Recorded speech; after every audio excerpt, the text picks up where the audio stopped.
Now look at verse 11 again. We're told that when the dove returned to the ark the second time, she had a freshly plucked olive leaf. Now I actually have an olive leaf here.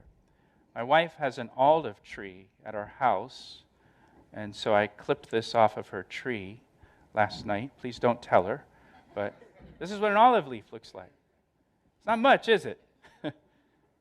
It's pretty small, maybe about 2 inches. And it says here that the dove just had an olive leaf that the dove brought back to Noah. You know what this little olive leaf represented to Noah? Hope. Hope. That this thing's going to end. That one day, soon, the water is going to recede, the flood's going to be over, everything will dry up, and I can go back to my old life and get on with life. The little leaf spoke volumes to Noah. It gave Noah hope. And we all know what it's like to be in Noah's situation, to be in Noah's boat, so to speak. We've all experienced a time when we were going through a flood or going through a crisis, and we just needed a little hope, just some small thing that says to us, everything's going to be okay. You're going to come through this. And things are going to be all right. Everything's going to work out. You're going to get through this. That dove brought a little bit of hope to Noah by bringing him a leaf. And I would say to you, hope is in short supply these days. And we, as believers in Jesus Christ, we can bring, we can be like that dove. And we can bring an olive leaf to someone. We can bring a little bit of hope to someone in this world. Just some kind of small gesture. Maybe something as simple as a text message or a phone call or an email or a note, encouraging someone, offering to pray with someone, sharing a Bible verse with someone, cooking a meal for a neighbor, just some cookies or something, just a little thing that just gives them some sense of hope, but just a little hope here. The bird didn't bring a whole olive tree or an olive salad, just a leaf. And that leaf infused so much hope into Noah that this was going to end, that he was going to get through this. And we love when people give us a little hope when we're feeling hopeless. We love, little olive leaves of hope that tell us, you're going to be all right. Or, you know what, I've been praying for you. You've been on my mind. And I just want to encourage you that it's going to be okay. You're going to get through this. This is going to work out. And we can do that. We can give an olive leaf of hope to people. You can do that this week. Just who could you reach out to this week? Just to give them a little bit of encouragement, a little bit of hope. Verse 12 now, it says that he waited another 7 days. He sent out the dove, which did not return again to him anymore. And it came to pass in the 601st year, in the first month, the first day of the month, that the waters were dried up from the earth, and Noah removed the covering of the ark, and he looked, and indeed the surface of the ground was dry. And in the second month, on the 27th day of the month, the earth was dried. Now, I want you to think about this. Noah and his family were in that ark for over an entire year. That's a long time to be quarantined with your family, isn't it? And you thought 3 months with your family was bad. Think about Noah. I wonder if Noah ever got tired of being around his family all the time, 24 hours a day, 7 days a week, for over a year.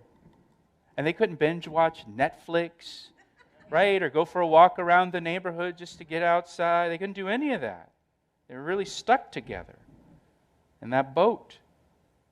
Then, verse 15, God spoke to Noah saying, "Go out of the ark, you and your wife and your sons' wives with you. Bring out with you every living thing of all flesh that is with you, birds and cattle, and every creeping thing that creeps on the earth, so that they may abound on the earth and be fruitful." and multiply on the earth. So Noah went out, and his sons, and his wives, and his sons' wives with them, and every animal, and every creeping thing, and every bird, whatever creeps on the earth, according to their families, they all went out of the ark. It's interesting to me that Noah here, the earth has dried up, but Noah didn't rush out of the ark on his own. You'd think the first opportunity to be free, to get outside, to get off that boat, that the family would just go. Let's go, man. Let's go to a restaurant or something. Let's get out of here, kind of thing. But instead, Noah stayed in the ark until God commanded him to go out. This shows that Noah was completely surrendered to God and was allowing God to direct his steps and allowing God to order his steps. We should always wait upon the Lord to guide us. We should always wait upon the Lord to guide us and direct our steps. Even when it seems obvious what we should do, we should still wait and pray to God for direction and leading, not just jump in because it seems what is right, or it seems like this is obvious, or just to assume that this is what I'm supposed to do. We should still wait and seek the Lord and allow the Lord to direct our steps. Jesus did only what the Father told him to do. In John chapter 8, verse 28, Jesus said, I do nothing on my own. And we want to take our direction from the Lord in all things. That's what Noah did. He even stayed in the boat until God told him to get out of the boat. And then, verse 20, Noah built an altar to the Lord. And he took every clean animal and every clean bird and offered burnt offerings on the Lord. Now, so the Bible records that Noah built two things. He built an ark for the saving of his family, and he built an altar to worship God. Those are the only two things Noah ever built that we know of. An ark and an altar. And when Noah stepped off the ark onto dry ground, the first thing on his mind was worshiping God and honoring God. And this really shows us Noah's heart for God and the preeminence of God in Noah's life, the priority of God in Noah's life. In Colossians chapter 1, verse 18, it says, in all things Jesus Christ should have preeminence. In other words, Christ should be first in everything we do. And God was first in Noah's life. He was Noah's priority. And it says here that Noah offered burnt offerings to the Lord. Now, burnt offerings, they represent total commitment or total consecration to the Lord. And so the first thing that Noah did after the flood was he recommitted himself to God. He recommitted himself to God through this act of worship. Now, Noah was already committed to God. It's not that he's like backslidden and recommitting his life to God. He's already pretty committed. I mean, he built an ark. He's done this whole thing. He's been on this boat. He's obeyed the Lord. But he recommitted himself voluntarily, just out of the desire of his heart for God. Now, according to the law, which comes later, but the burnt offering was a voluntary offering. It wasn't required. It wasn't commanded. It wasn't like a sin offering where you've sinned and now you've got to make an offering for your sin. The burnt offering is completely voluntary. It's a voluntary act of worship. And that's what Noah does here. This is a voluntary act of worship on Noah's part. Now watch what it says here. So Noah gets off the boat. He wants to worship the Lord. He recommits himself, reconsecrates himself to the Lord voluntarily. It's not required, but this is just his heart for God. And the Lord smelled a soothing aroma, it says. God smells that meat grilling over a fire. You know what that's like. You've walked around your neighborhood on a Saturday and you can smell someone grilling. And what do you say? Oh, someone's grilling. Right? Wonder what that is. It's a sweet smelling aroma to us.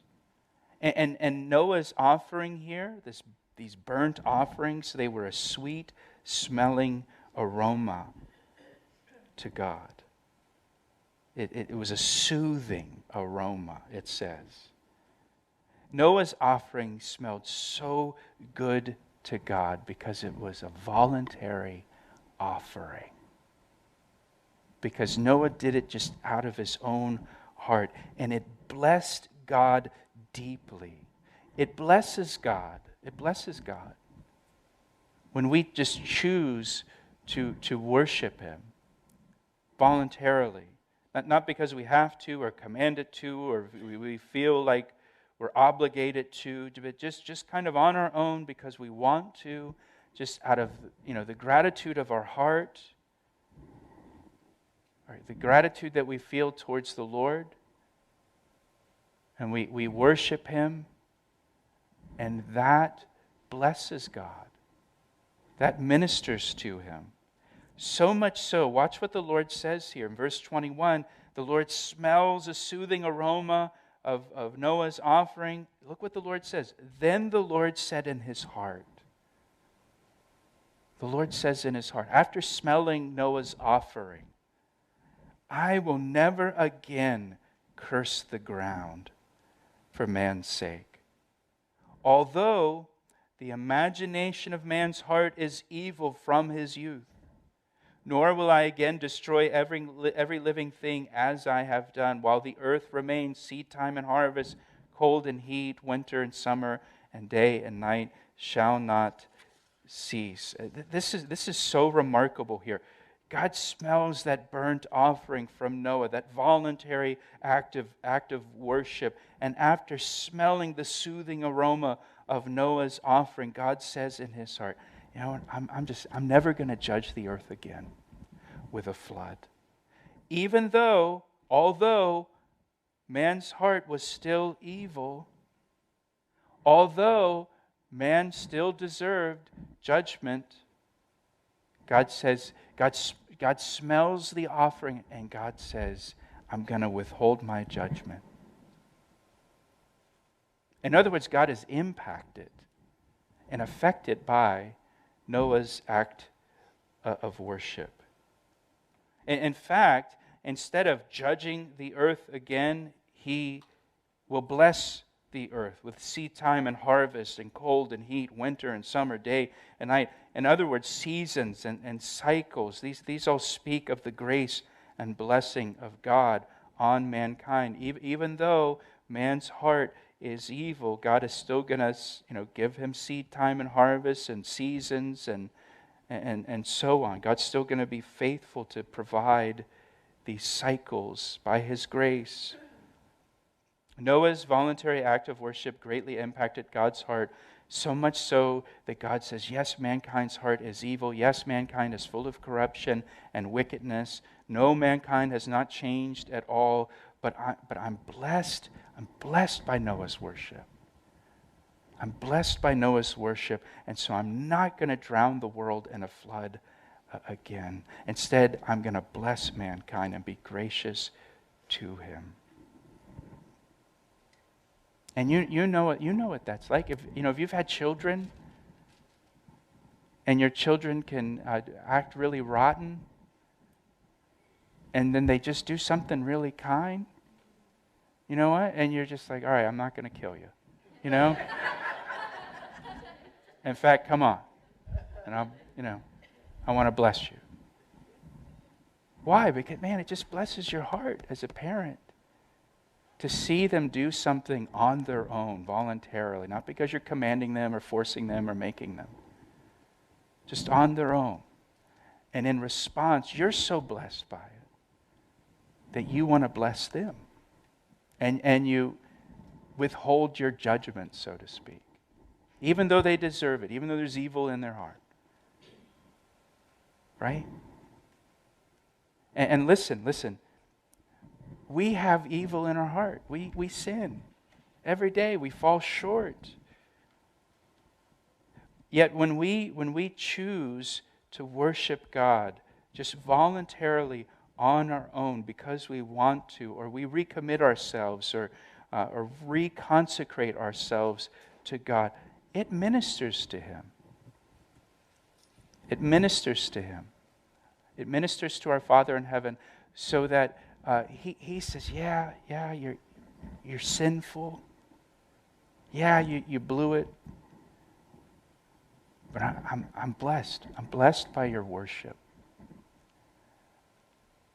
I'm blessed that the desire of your heart is to honor me. I'm blessed that you want to consecrate yourself to me. Even though you're evil, even though you're sinful, even though you've got wickedness in your heart, it blesses me. And I want to bless you in return. And you know what? You can lie in your bed tonight and you can worship the Lord. And you can get up tomorrow morning and you can spend time with the Lord. Not because you have to, not because you're being guilted into it, but just voluntarily, I want to. I just want to set aside some time just to consecrate myself to the Lord. And yes, I'm sinful. Yes, I'm struggling. Yes, I'm falling short. Yes, I blew it yesterday. But I'm here meeting with the Lord, and the Lord's blessed by that. He knows you're a sinner. He knows how inconsistent you are. And yet when you choose in your heart that even though I'm falling short constantly, but I'm choosing to honor God and worship Him, it blesses Him. And He says, you know what? I'm not going to judge you. I'm not going to punish you. Even though you're evil, even though you're falling short. Instead, I'm going to bless you because of your heart for me.